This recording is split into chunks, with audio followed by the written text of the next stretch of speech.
গতকালকে তাপগতিবিজ্ঞানের প্রথম সূত্র শেষ করলাম। এখন তার আগে আমি আরো কিছু বিষয় আসলে তোমাদের করে দিব। যেমন আমরা পড়ছিলাম আভ্যন্তরীণ শক্তি, আমরা যদি এটাকে ইউ দ্বারা প্রকাশ করি, প্লাস এটার যে বাহ্যিক শক্তি আছে এটাকে আমরা ডব্লিউ দ্বারা প্রকাশ করব।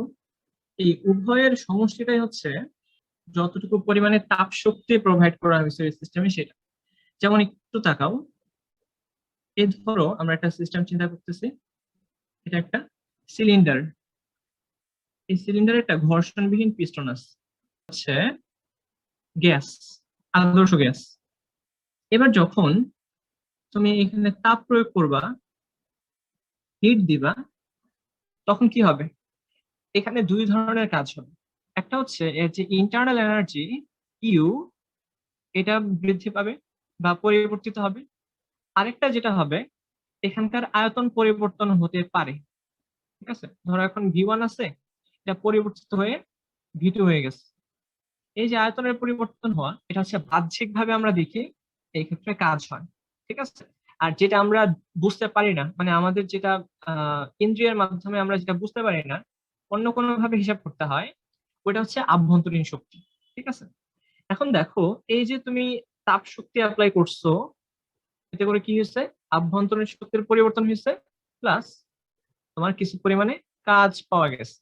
এখন এই আভ্যন্তরীণ শক্তি আমরা কিভাবে পরিমাপ করি? আমরা জানি যে আভ্যন্তরীণ শক্তি হচ্ছে দুই ধরনের শক্তির সমষ্টি। একটা হচ্ছে বিভব শক্তি বা পটেনশিয়াল এনার্জি, আর আরেকটা হচ্ছে কাইনেটিক এনার্জি, ইকে। এখন এই পটেনশিয়াল এনার্জিটা আসলে এখানে যে অণুপরমাণু আছে, দেখা যাবে তাদের মধ্যকার তোমার আকর্ষণ বিকর্ষণ, অথবা যখন এই যে ধরো একটা পরমাণু, চারপাশে কি আছে? ইলেকট্রন আছে। এখানে আরেকটা পরমাণু, এর চারপাশেও কি আছে? ইলেকট্রন আছে। এখন একটা ব্যাপার খেয়াল করবা, এই পজিটিভ নেগেটিভকে আকর্ষণ করে, এই জন্য একটা পটেনশিয়াল এনার্জি পাওয়া যায়। আবার এই নেগেটিভকে বিকর্ষণ করে, আবার দেখা যাবে এই নিউক্লিয়াসের পজিটিভকে বিকর্ষণ করে। এরকম আকর্ষণ বিকর্ষণের কারণে যে ধরনের এনার্জিটা পাওয়া যায় সেটাকে আমরা বলি হচ্ছে পটেনশিয়াল এনার্জি। ঠিক আছে। আর যখন এরা গতিশীল হয়, দেখো এটা তো গতিশীল, তাই না? বিভিন্ন দিকে তারা গতিশীল, কারণ আমরা জানি গ্যাসীয় পরমাণু সমূহ বা অণুসমূহ কখনোই স্থির থাকে না। এই যে গতিশীলতার কারণে যে শক্তিটা, সেই শক্তিটাকে আমরা বলি ইকে। এখন এই যে ইকে পরিমাপ করার যে সূত্রটা আমরা শিখলাম, আদর্শ গ্যাসের জন্য, এন মোল আদর্শ গ্যাসের জন্য ইকে পরিমাপ করার সূত্র 3/2 এন আর টি। এখানে টি কেলভিন এককে তাপমাত্রা। তার মানে খেয়াল করতে পারছো, যখন এই আভ্যন্তরীণ শক্তির পরিবর্তন হবে, এর মানে কি? এর বিভব শক্তি পরিবর্তন হবে, পটেনশিয়াল এনার্জি পরিবর্তন হবে, আর তোমার কাইনেটিক এনার্জি পরিবর্তন হবে। এই যে কাইনেটিক এনার্জি, এটা ডিপেন্ড করে কার উপর? এই যে টেম্পারেচারের উপর। তার মানে যখনই তুমি তাপ দিবা, তখন এখানকার তাপমাত্রা পরিবর্তন হওয়া মানেই এর আভ্যন্তরীণ শক্তির পরিবর্তন হওয়া। আচ্ছা, দ্বিতীয়ত বাহ্যিক কাজ হবে, এবং এটা নিয়ে আমাদের কিছুটা সময় ব্যয় করতে হবে। দেখো কিভাবে একটা সিস্টেমের বাহ্যিক কাজ পরিমাপ করতে হয়, সেটাই এখন আমরা বের করবো। আচ্ছা, সিলিন্ডার রাখতে হবে। সিলিন্ডারটা কেন আঁকি? কারণ এটা তোমার ক্যালকুলেশনের সুবিধা হয়। ঠিক আছে, ধরো এরকম তুমি একটা গ্যাস, একটা জায়গাতে গ্যাস চিন্তা করতেছো, ধরো এখানে কিছু গ্যাস আছে। এখানে যখন তুমি তাপ দিবা, এই গ্যাসের কিন্তু আয়তন প্রসারিত হবে, ভালো কথা, কিন্তু এটা নিয়ে ক্যালকুলেশন করাটা এতটা সুবিধাজনক না, যতটা না সুবিধাজনক হচ্ছে এই সিলিন্ডার নিয়ে কাজ করে। দেখো এখন এই সিলিন্ডারের ভিতরে গ্যাস আছে, এটা হচ্ছে গ্যাসের আদি আয়তন, আমরা ধরে নিলাম ইনিশিয়াল VI। যখন আমরা এখানে তাপ শক্তি প্রয়োগ করব বা অন্য কোনো ভাবে, কি হবে? এর আভ্যন্তরীণ শক্তির পরিবর্তন হবে, আর বাহ্যিক কাজ সম্পন্ন হবে। বাহ্যিক কাজটাই হচ্ছে এর আয়তন বাড়বে অথবা কমবে। আচ্ছা, এবার খেয়াল করো, ধরে নিলাম যে এর আয়তন বেড়ে গেছে, বেড়ে পিস্টনটা এই জায়গাতে চলে আসছে, আগে ছিল এখানে, এখন আসছে এখানে। এই যে খেয়াল করো, এটা ছিল VI, এখন নতুন হয়েছে কি? এটা ধরে নিলাম এটা হচ্ছে VF, final volume, of the gas. আচ্ছা, এবার তাকাও, যখন আমরা তাপ শক্তি প্রয়োগ করি তখন যেটা হয়, অনুপরমাণুগুলার গতিশক্তি বেড়ে যায়। এখন গতিশক্তি বেড়ে যাওয়া মানেই হচ্ছে যে এটার যে গতি বেগটা আছে সেই বেগটা বেড়ে যাওয়া, তাই না?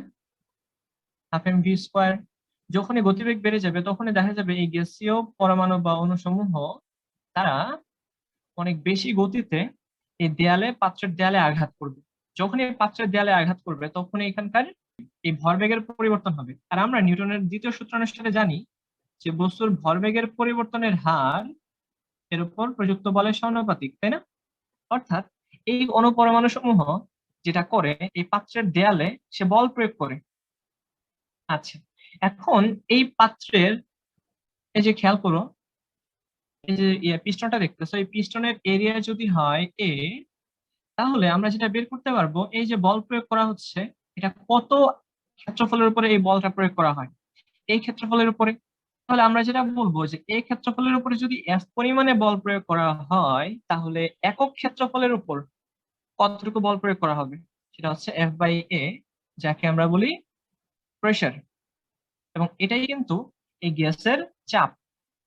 আচ্ছা, এখন একটা মজার বিষয় হচ্ছে কি, আমরা যখন এই চাপের সাথে গ্যাসের আয়তনকে গুণ করি তখন আমরা এক ধরনের কাজ পাই।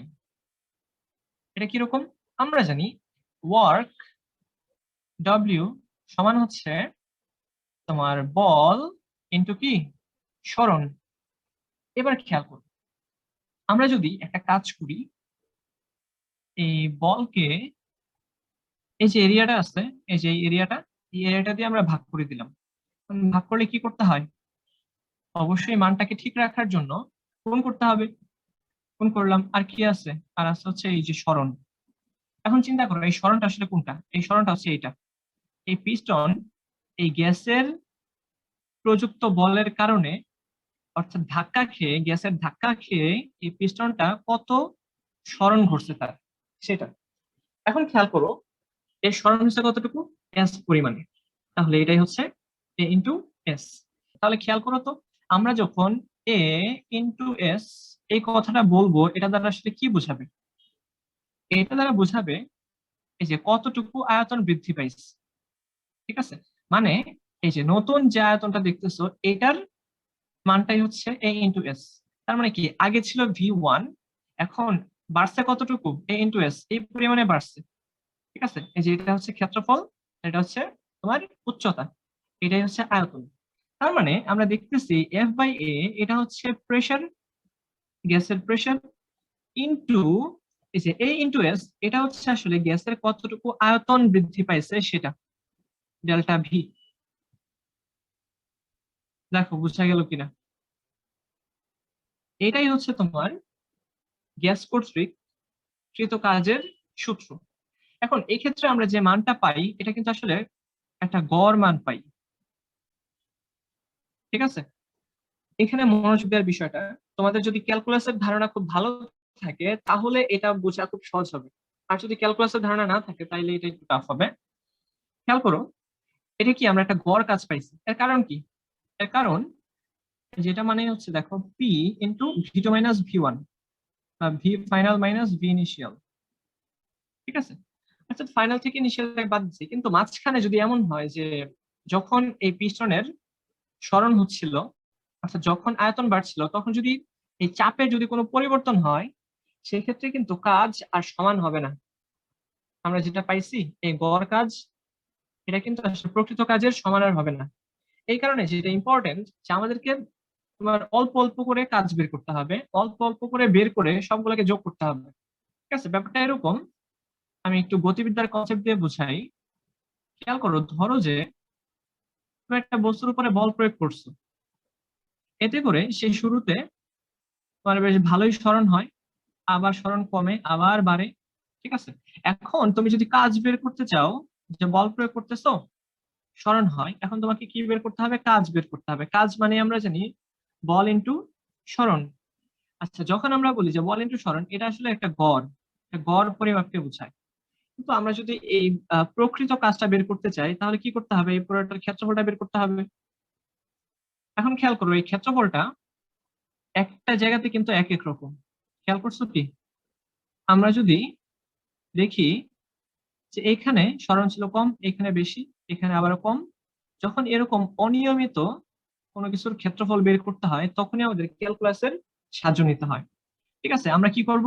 এই যে আমরা অনেক ক্ষুদ্র একটা সরণ চিন্তা করব ডিএস। তখন দেখা যাবে অনেক ক্ষুদ্র একটা সরণের জন্য তোমার কৃত যে প্রযুক্ত বল, এই বলটাকে আমরা কনস্ট্যান্ট ধরে নিতে পারি। ঠিক আছে। আচ্ছা, এখন এই অনেক ক্ষুদ্র একটা সরণের জন্য তোমার যে কৃত কাজ, সেই কাজটা অনেক ছোট হবে। এটা হচ্ছে আসলে অ্যাকচুয়াল কাজটা। ঠিক আছে, যে অল্প একটু সময়, অল্প একটু দূরত্বের জন্য তোমার এই বলটাকে কনস্ট্যান্ট ধরে নেওয়া যায়, এবং তার জন্য যে কাজ, তখন তুমি বলতে পারবা যে এফ ইন্টু ডিএস। ঠিক আছে।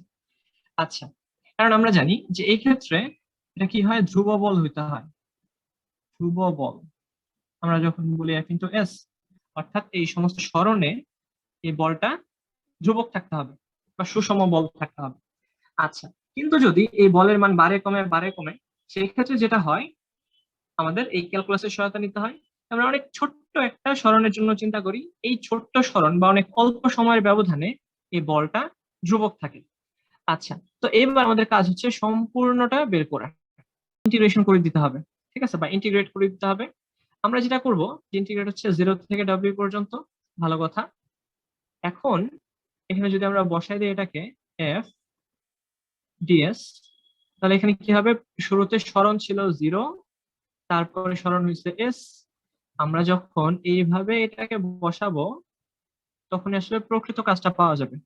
সেম ভাবে যখন একটা পিস্টনের সরণ হয়, এই ক্ষেত্রে আমাদের অল্প অল্প করেই কাজটা বের করতে হবে। দেখো, শুরুতে ধরে নিলাম যে অনেক অল্প একটু সরণ হয়েছে, এটা অনেক অল্প একটু সরণ, যেটাকে আমরা বলবো যে ডিএস। এই ডিএস মানে কি? এই ডিএস এর জন্য তোমার আয়তনের পরিবর্তন সেটা অনেক ছোট, তো এ ইন্টু ডিএস। ঠিক আছে। এখন অনেক ছোট আয়তন পরিবর্তনের জন্য যতটুকু কাজ হবে, সেই কাজটা অনেক ছোট, ডিডব্লিউ সমান পি ডি ভি। এখন আমরা যেটা করব, যে অল্প অল্প করে আমরা কাজ বের করছি, সবগুলোকে আমরা যোগ করে দিব, মানে ইন্টিগ্রেট করে দিব। তাহলে ডব্লিউ সমান ইন্টিগ্রেট পি ডিভি। এখন শুরুতে তোমার আয়তনের পরিবর্তন ছিল 0, পরে হয়ে গেছে আয়তনের পরিবর্তন ভি। অথবা আমরা আরেকটা ভাবে চিন্তা করতে পারি, শুরুতে এর আয়তন ছিল ভি 1 এবং পরবর্তীতে এর আয়তন হয়ে গেছে ভি 2। হ্যাঁ, ওইটাই হচ্ছে বেটার আইডিয়া, ভি 1 থেকে ভি 2। আচ্ছা, এটা হচ্ছে তোমার আসলে মেইন সূত্র কাজ বের করার। এখন যদি এমন হয় যে এটা যদি একটা সমচাপ প্রক্রিয়া হয়, যদি চাপ যদি কনস্ট্যান্ট থাকে, অর্থাৎ চাপ যদি ধ্রুবক থাকে, সেই ক্ষেত্রে এটা খুব সহজে করে ফেলা সম্ভব। যেমন এটা যদি কনস্ট্যান্ট থাকে, তাহলে আমরা এই প্রেশারটাকে বাইরে নিয়ে আসতে পারবো, কারণ কনস্ট্যান্ট কোনো কিছুকে তোমার এটা সবসময় কনস্ট্যান্ট থাকে, বাইরে চলে আসে। এটা হচ্ছে ভি 1 থেকে ভি 2, আর হচ্ছে এখানে কি আছে, ডিভি। তাহলে কি থাকে, পি ডিভি কে ইন্টিগ্রেট করলে কি হয়, ভি হয়। এখানে ভি 1 থেকে ভি 2 পর্যন্ত। ঠিক আছে। তাহলে আলটিমেটলি তোমার কাজ হচ্ছে P into V 2 minus V 1, মানটা খালি বসায় দাও। তার মানে এটা হচ্ছে এবার ডেল্টা ভি। ডেল্টা মানে পরিবর্তনটা অনেক বড়। বুঝা গেল কি? আচ্ছা, মেইন সূত্র হচ্ছে এটা, ডব্লিউ সমান ইন্টিগ্রেশন তোমার ভি 1 থেকে ভি 2 পর্যন্ত পি ডিভি।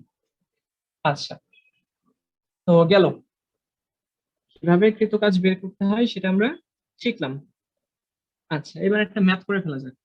1 ATM চাপে রাখা 1 মিটার স্কোয়ার প্রস্থচ্ছেদ বিশিষ্ট একটি সিলিন্ডার আকৃতির গ্যাস পাত্রে তাপ প্রয়োগ করায় পিস্টনের সরণ, এটা হচ্ছে পিস্টনের সরণ, এর সমীকরণ এস, এটাই তো সরণ, সমান 2t² + t।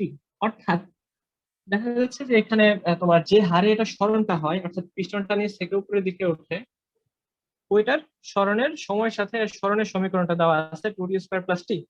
বলা হয়েছে যখন এটা সরণটা শুরু হয় অর্থাৎ 0 সেকেন্ডে, এবং এই সরণটা শেষ হয় 5 সেকেন্ডে, এই সময়ের মধ্যে কতটুকু কাজ হয় সেটাই আমাদের বের করতে হবে। বোঝা গেল? এখানে তোমার পিস্টনের একটা সরণ হবে, ভালো কথা। এবং এটার ক্ষেত্রফলও দেওয়া আছে 1 মিটার স্কোয়ার। আর এটার চাপ যেটা দেওয়া আছে 1 এটিএম, এটা কিন্তু একদম ফিক্সড, যেহেতু স্থির বলে দিছে, তার মানে চাপ নিয়ে কিন্তু আমাদের আর কোনো টেনশন নেই। এখন এখান থেকে এসআই এককে নিয়ে যেতে হবে এটাকে। তাহলে 1 এটিএম সমান কত প্যাসকেল হবে? 1.325 প্যাসকেল, তাই না? আচ্ছা, এবার দেখো, আমরা জানি কৃত কাজ সমান চাপ ইনটু আয়তনের পরিবর্তন। আমরা এখানে ডেল্টা ভি কেন লিখতে পারতেছি? কারণ এই চাপটা এখানে কনস্ট্যান্ট। এখন এই আয়তনটাই বের করতে হবে। আয়তনটা বের করার জন্য এই যে দেখো তোমাদের সূত্র দেওয়া আছে, বলা হয়েছে এই পিস্টনের যে সরণ, এই সরণটা আচ্ছা তোমার এই সমীকরণ মেনে চলে। তাহলে এখন যদি আমরা এই সরণটা বের করতে চাই, পিস্টনের যে সরণ, খেয়াল করো এই শুরুতে ছিল, যদি তুমি 0 বসায় দাও এখানে তাহলে তো 0। তারপর 5 সেকেন্ড পরে এটার কত হবে? 25 দুগুণা 50, আরো 5, 55 সেন্টিমিটার। এখানে এই যে দেখো এখানে সেন্টিমিটারে দেওয়া আছে। তাহলে আমরা যদি এটাকে মিটারে নেই কি হবে? 100 দ্বারা ভাগ করতে হবে, 0.55 মিটার। ঠিক আছে? আচ্ছা দেখো আমরা কিন্তু সরণ পেয়ে গেছি। এখন সরণ পেয়ে গেলে আমাদের আর কি বের করতে হবে? এটা আয়তনটাই বের করতে হবে। তো আমরা জানি এই আয়তনের পরিবর্তন সমান হচ্ছে ক্ষেত্রফল, এর সাথে কি কি করতে হবে? এই সরণটা গুণ করতে হবে। আমরা একটু আগে দেখলাম ক্ষেত্রফল ইনটু উচ্চতা মানে হচ্ছে আয়তন। তাহলে ক্ষেত্রফল যদি হয় 1 মিটার স্কোয়ার, আর এটা দেওয়া আছে 0.55 মিটার, তাহলে আমরা এখান থেকে মিটার কিউব পেয়ে গেলাম। ঠিক আছে? তাহলে 0.55 মিটার কিউব। আচ্ছা, এখন তোমাদের কাজ হবে এই মানটা এখানে জাস্ট বসায় দেওয়া।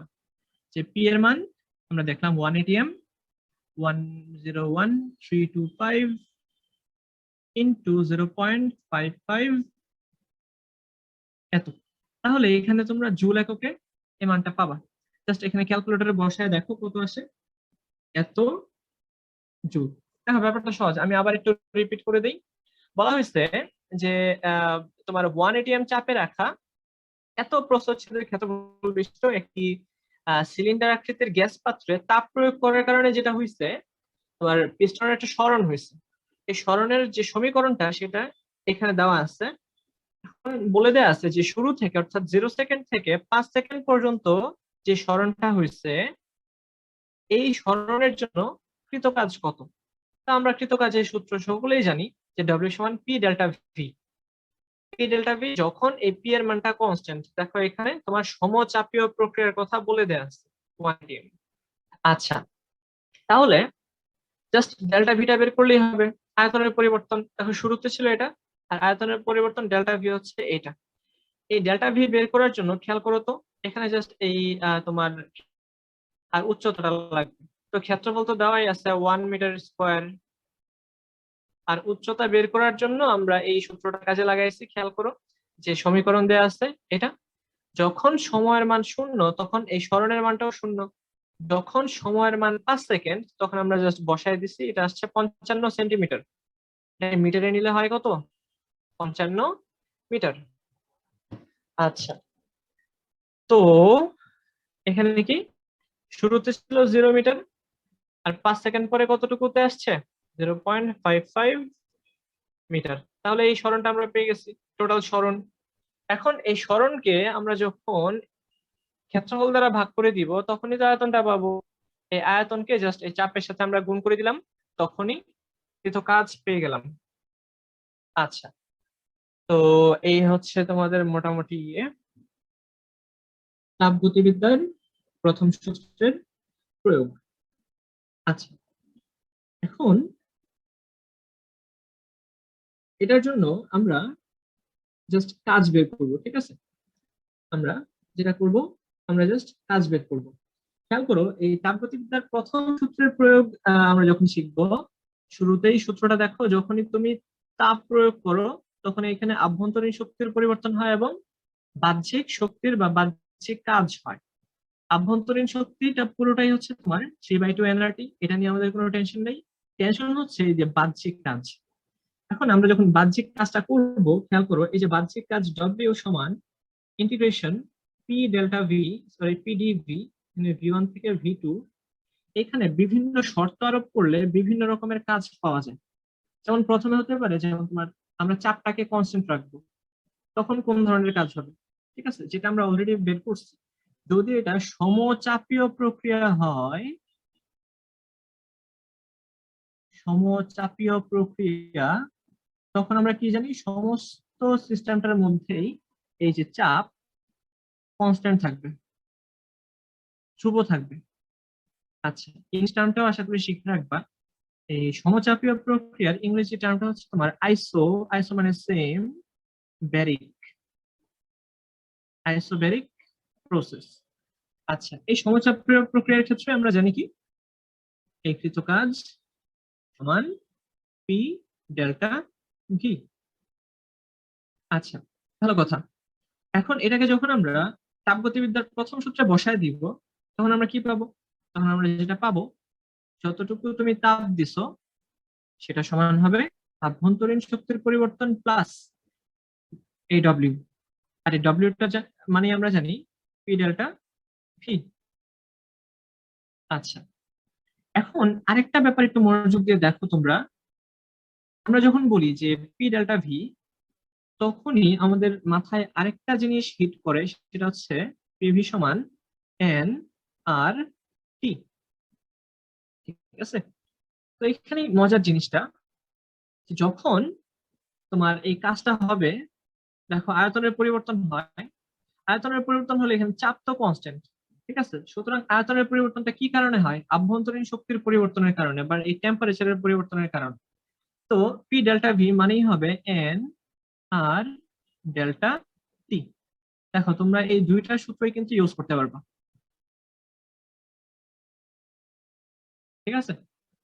ডেল্টা কিউ সমান delta V, delta U plus delta W. আর ডেল্টা ডব্লিউ মানে হচ্ছে পি ডেল্টা ভি, আর পি ডেল্টা ভি মানে কি, এনআরটি। এখানে তাপমাত্রার পরিবর্তন হয়। এই তাপ ধারণ ক্ষমতার বিষয়টা আসলে কি ছিল, যে তুমি একটা বস্তুর মধ্যে তাপ প্রয়োগ করবা, ঠিক আছে, এতে করে এটার তাপমাত্রা পরিবর্তন হবে। এখন ধরো তুমি একটা বস্তুর মধ্যে ডেল্টা কিউ পরিমাণে তাপ শক্তি প্রয়োগ করছো, এতে করে তাপমাত্রার পরিবর্তন হয়েছে ডেল্টা টি। এখন তোমার একক পরিমাণে যদি তুমি তাপমাত্রার পরিবর্তন করতে চাও, তাহলে কতটুকু তাপ শক্তির প্রয়োজন সেটাকে আমরা বলি তাপ ধারণ ক্ষমতা। দেখো মনে আছে কিনা, যে একক পরিমাণে তাপমাত্রা বৃদ্ধির জন্য বা 1 কেলভিন তাপমাত্রা পরিবর্তনের জন্য যতটুকু তাপ শক্তির প্রয়োজন লাগে, সেটাই ছিল তাপ ধারণ ক্ষমতা বা হিট ক্যাপাসিটি। আচ্ছা, ভালো কথা। তাহলে আমরা বলবো কি, যে হিট ক্যাপাসিটি সমান তোমার delta Q divide by delta T, একক পরিমাণে তাপমাত্রা পরিবর্তনের জন্য যতটুকু তাপ শক্তির প্রয়োজন। আচ্ছা, এখন যদি এটা হয় স্থির চাপে, তাহলে এখানে আমরা জাস্ট বলে দিব কি সিপি, স্থির চাপে তাপ ধারণ ক্ষমতা। আচ্ছা, এখন খেয়াল করো, যদি তোমার এন মোল গ্যাস থাকে, এই এন মোল গ্যাসের জন্য তাপ ধারণ, স্থির চাপে তাপ ধারণ ক্ষমতা যদি হয় সিপি, তাহলে 1 মোল গ্যাসের জন্য কত হবে? এই তো সিপি বাই এন। আলটিমেটলি কি হবে? সিপি মানে হচ্ছে delta Q divide by delta T, আর নিচে আছে কি এন।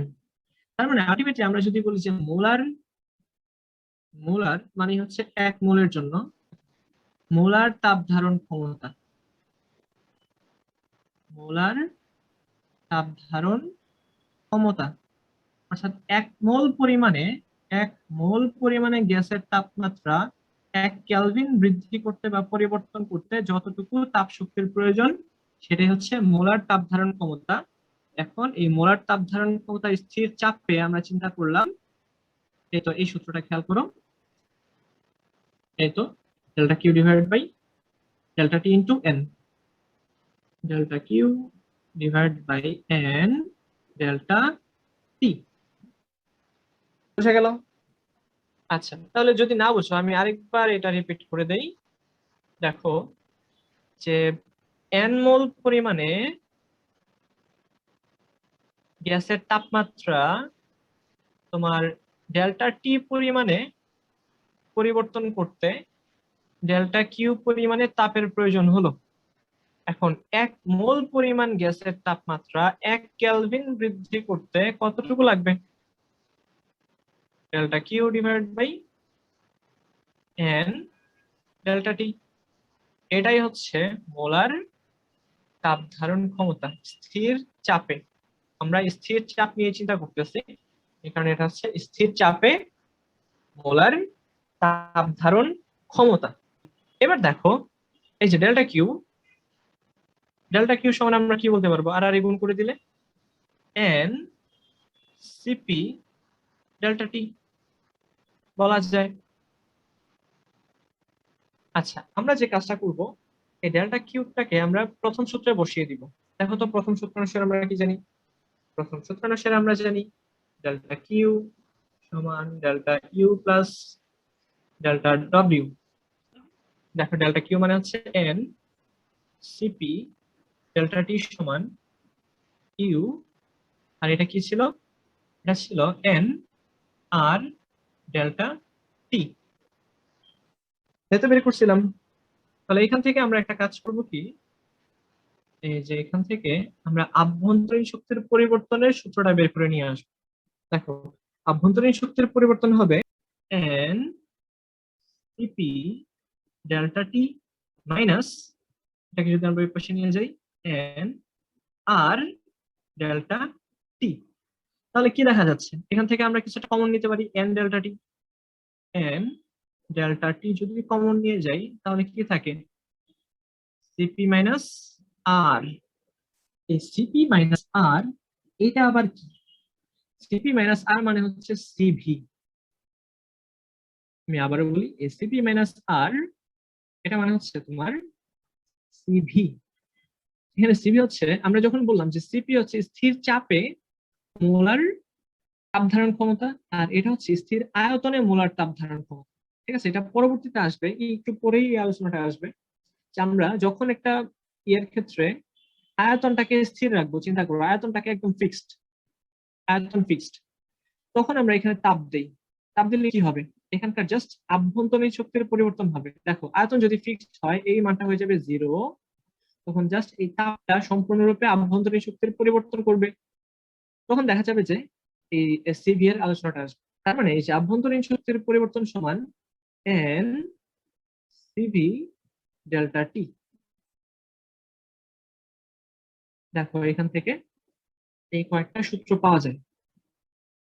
শোনো, বই কিন্তু পড়তে হবে, প্রচুর বই রিডিং করবো। আমার মনে আছে আমি ফিজিক্স বই তোমার কি কি পড়ছিলাম, এই গোলাম হোসেন প্রামাণিক পড়ছি, শাহজাহান তপন পড়ছি, আমির হোসেন স্যার পড়ছি, 3টা বই পড়ছি। ঠিক আছে, ফার্স্ট পেপারে পড়ছিলাম শাহজাহান তপন, আমির হোসেন প্রামাণিক, আর একটা ছিল গিয়াস স্যার। তুমি যত বেশি বেশি বই পড়বা দেখবা যে এই বিষয় সেগুলো তো সহজ হয়ে যাবে। আমি জাস্ট আলোচনাটা করে দিতেছি।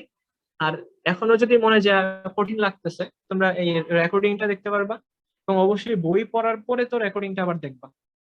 ঠিক আছে? আচ্ছা, প্রচুর প্রচুর বই পড়তে হবে, তা না হলে দেখবা যে সবকিছু মাথার উপর দিয়ে যাবে। তো আমরা কি বুঝলাম? যে আভ্যন্তরীণ শক্তির পরিবর্তন বের করার কিন্তু আমরা আরেকটা সূত্র পেয়ে গেছি, এন সিভি ডেল্টা টি। আচ্ছা, তো এখন খেয়াল করো, তাপ শক্তির পরিবর্তন সমান এন সিপি ডেল্টা টি, আর আভ্যন্তরীণ শক্তির পরিবর্তন সমান এন সিভি ডেল্টা টি। দেখো এই জিনিস আমি একটু তোমাদের জন্য হালনাগাদ করে রেখে দিই। আমরা যখন বলি যে তুমি কতটুকু তাপ শক্তি দিছো, এটাকে বের করার জন্য এন মোল গ্যাস আছে, ওই গ্যাসের স্থির চাপে তাপ ধারণ ক্ষমতা যদি হয় সিপি, তাপমাত্রার পরিবর্তন যদি হয় ডেল্টা টি, তাহলে এটা হচ্ছে এটা। আর আভ্যন্তরীণ শক্তির পরিবর্তন কতটুকু, তার জন্য এন সিভি ডেল্টা টি। এই দুইটা জিনিস মাথায় রাখবা। আচ্ছা, এখন আরেকটা ব্যাপার মনোযোগ দাও। আমরা যখন বলতেছি যে সিপি মাইনাস আর সমান সিভি, তাহলে এখান থেকে আমরা আরেকটা কাজ, আরেকটা সূত্র বের করে নিয়ে আসতে পারবো যে সিপি মাইনাস আর সমান কি সিভি। তার মানে স্থির চাপে তাপ ধারণ ক্ষমতা মাইনাস স্থির আয়তনে মোলার তাপ ধারণ ক্ষমতা, এদের যে পার্থক্যটা, এই পার্থক্যটা আসলে মোলার গ্যাস ধ্রুবকের সমান। তো গেল, আমরা শুরুতে কি শিখলাম? স্থির চাপে আমরা যখন তোমার এই তাপগতিবিদ্যার প্রথম সূত্রটা প্রয়োগ করব, তখন এটা এরকম দেখা যাবে। আমি আবারও দেখো রিপিট করতেছি। প্রথম সূত্রের প্রয়োগ, আমরা জানি প্রথম সূত্রটা হচ্ছে এটা। যখন আমরা চাপকে স্থির রাখবো, আমরা আসলে এই যে কাজ ডব্লিউ, এই কাজের মানটা কত পাই? কাজের মানটা পাই হচ্ছে পি ডেল্টা ভি। আচ্ছা, আবার পি ডেল্টা ভি মানে কি? মোলার গ্যাস যে সমীকরণটা আছে সেটা অনুসারে আমরা জানি এনআরটি, তাহলে ডেল্টা ভি এর জন্য জাস্ট ডেল্টা টি হবে। আচ্ছা, এখন এটা তো আমরা পাইছি, এবার আমরা কি করব? এই ডেল্টা কিউ কতটুকু তাপ প্রয়োগ করতেছি সেটা আমরা বের করতে চাই। এটা বের করার জন্য তাপ ধারণ ক্ষমতার কনসেপ্টটা লাগবে। তাপ ধারণ ক্ষমতা মানে কি? কোন একটি পদার্থের তাপমাত্রা 1 কেলভিন পরিবর্তন করতে যতটুকু তাপের প্রয়োজন হয়। আচ্ছা, এটা আছে ডেল্টা কিউ বাই ডেল্টা টি।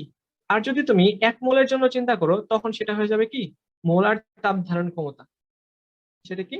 যে সিপি সমান মোলার তাপ ধারণ ক্ষমতা, সিপি সমান delta Q divide by N delta T. এখান থেকে আমরা বের করি কি? আসলে ডেল্টা কিউ সমান CP N NCP delta T, তাই না? তো এই পরিমাণে তুমি তাপ শক্তি প্রয়োগ করছো, ভালো কথা। এখন মনোযোগ দাও। তো ডেল্টা কিউ এর মানও জানি, ডেল্টা ডব্লিউ এর মানও জানি। এখন আমরা কি বের করতে পারবো? ডেল্টা ইউ বের করতে পারবো। এখন এই ডেল্টা ইউটা আমরা কিভাবে বের করি? জাস্ট এখানে বসাই দিছি, মনোযোগ দাও। কই? হ্যাঁ, এখানেই তো বসাইছি। হ্যাঁ, এখানে দেখো, এটাও বসাইছি, এটাও বসাইছি। ডেল্টা ইউ এর মানটা বের হয়ে গেছে। ডেল্টা ইউ মানে হচ্ছে এটা মাইনাস এটা। এখন এখান থেকে কমন নিছি কাকে? এন। ডেল্টা টি কে কমন নিছি, থাকতেছে সিপি মাইনাস সিআর। এই সিপি মাইনাস সিআর মানে হচ্ছে সিভি। তখন আমরা বের করে ফেললাম যে ডেল্টা ইউ সমান এন সিভি ডেল্টা টি। এখানে সিভি এর পরিচয়টা কি? সি এর আয়তনে মোলার তাপ ধারণ ক্ষমতা ওই গ্যাসের। আচ্ছা, এবং এটা অবশ্যই আদর্শ গ্যাস। এবং এখান থেকে এই সূত্রগুলোই আমরা বের করলাম যে ডেল্টা কিউ সমান এনসিপি ডেল্টা টি, ডেল্টা ইউ সমান এনসিভি ডেল্টা টি, এবং সিপি মাইনাস সিভি সমান আর। অর্থাৎ স্থির চাপে যখন তুমি তাপ ধারণ ক্ষমতা বের করবা, সেটার মানটা বড় হয় সিভি এর তুলনায়। আচ্ছা, এবং এটা নিয়েও কিছু কোশ্চেন আসে, এই কোশ্চেনটা আমি একটু পরেই ব্যাখ্যা করবো। এবার একটা ম্যাথ করো। মোলার তাপ ধারণ ক্ষমতা দেওয়া আছে অক্সিজেনের 29.1 joule per mole per kelvin. খেয়াল করছো কি? এই তো উপরে কি আছে? ডেল্টা কিউ, নিচে আছে এন, আর আছে টি। তাহলে উপরে আছে জুল আর নিচে পার মোল পার কেলভিন। আচ্ছা, এবং মোলার গ্যাস ধ্রুবকের মান তো তোমরা জানোই, সার্বজনীন গ্যাস ধ্রুবক যেটাকে আমরা বলি আর 8.314। এটা হচ্ছে joule per mole per kelvin. উভয়ের কিন্তু সমান। আচ্ছা, একক কিন্তু সেম। আচ্ছা, তাহলে দেখো এই ম্যাথটা আমরা করি। কি বলা হয়েছে? স্থির চাপে 8 গ্রাম অক্সিজেনে তুমি যেটা করছো, 100 জুল তাপ শক্তি তুমি সরবরাহ করছো। তাহলে এখানে মনোযোগ দাও, ডেল্টা কিউ এর মানটা কিন্তু তোমাকে দেওয়া আছে, ঠিক আছে? এবং প্লাস মাইনাস নিয়েও চিন্তা করতে হবে। খেয়াল করো, ডেল্টা কিউ যেহেতু তুমি সিস্টেমে সরবরাহ করছো, তাই এই মানটা হবে পজিটিভ, অর্থাৎ সিস্টেমের শক্তি বেড়ে গেছে। আচ্ছা, তারপর বলা হচ্ছে যে কৃত কাজ, এই তো ডেল্টা ডব্লিউ বের করো। এটা সমান কত হবে? এবং আভ্যন্তরীণ শক্তির পরিবর্তন ডেল্টা ইউ, এটাও তোমাকে বের করতে হবে। তাহলে এটা তো খুবই সহজ। খেয়াল করো, আমরা জানি যে delta U, sorry, delta Q সমান এন সিপি ডেল্টা টি। এটা আমরা জানি। আচ্ছা, এটা যেহেতু জানি, তো এখানে কিউ এর মানটা দেওয়া আছে 100, তারপরে এখানে 8 গ্রাম অক্সিজেন দেওয়া আছে। তাহলে মোল সংখ্যাটা বের করে ফেলো। যে পরিমাণটা দেওয়া আছে এটাকে জাস্ট আণবিক ভর দ্বারা ভাগ করবা। 8 গ্রাম, আর অক্সিজেনের আণবিক ভর কত? 32। তার মানে 1/4 এত মোল দেওয়া আছে। মানে 1/4 মোল ইন্টু সিপি এর মানটা দেওয়া আছে 29.1, 29.1 ইন্টু এখান থেকে আমরা তাপমাত্রার পরিবর্তনটা বের করে ফেলবো। তো এখান থেকে তোমার তাপমাত্রার পরিবর্তন কত আসে? তো তাপমাত্রার পরিবর্তনটা আসবে 13.75, 13.75 কেলভিন। এটা যখনই পেয়ে গেছি, আভ্যন্তরীণ শক্তির পরিবর্তন বের করা কোনো এবারে ব্যাপারই না। দেখো, এই আমরা জানি ডেল্টা ইউ সমান এন সিভি ডেল্টা টি, তাই কিনা? আবার দেখো, এখানে আমরা এন এর মানও জানি, ডেল্টা টি এর মানও জানি, সিভি এর মানটা কেমনে বের করব? সিপি মাইনাস সিভি সমান আর, এই আর এর মানটা দেওয়া আছে। তাহলে সিভি সমান কত হবে? সিভি সমান হবে সিপি মাইনাস আর। ব্যাপারটা কত ইজি হয়ে গেছে। তো আমাকে বলো দেখি, সিপি এর মানটা কত? 29.1। সিপি এর মানটা দেওয়া আছে 29.1। এখান থেকে আর এর মান 8.314। এটাকে বাদ দিতে হবে। বাদ দিলে তোমরা সিভি এর মানটা পাবা। এটা বাদ দিলে কত আসে? 21.214 joule per mole per kelvin. Delta U 1/4 into এটার মান হচ্ছে 21.214 ইন্টু তাপমাত্রার পরিবর্তন 13.75 এত জুল। এবং এই মানটা কত?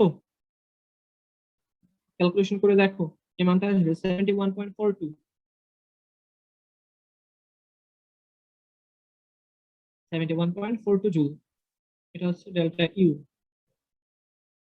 আমরা ডেল্টা কিউ এর মান জানি, ডেল্টা ইউ এর মান জানি। এবার জাস্ট ডব্লিউ এর মানটা বের করে ফেলবো।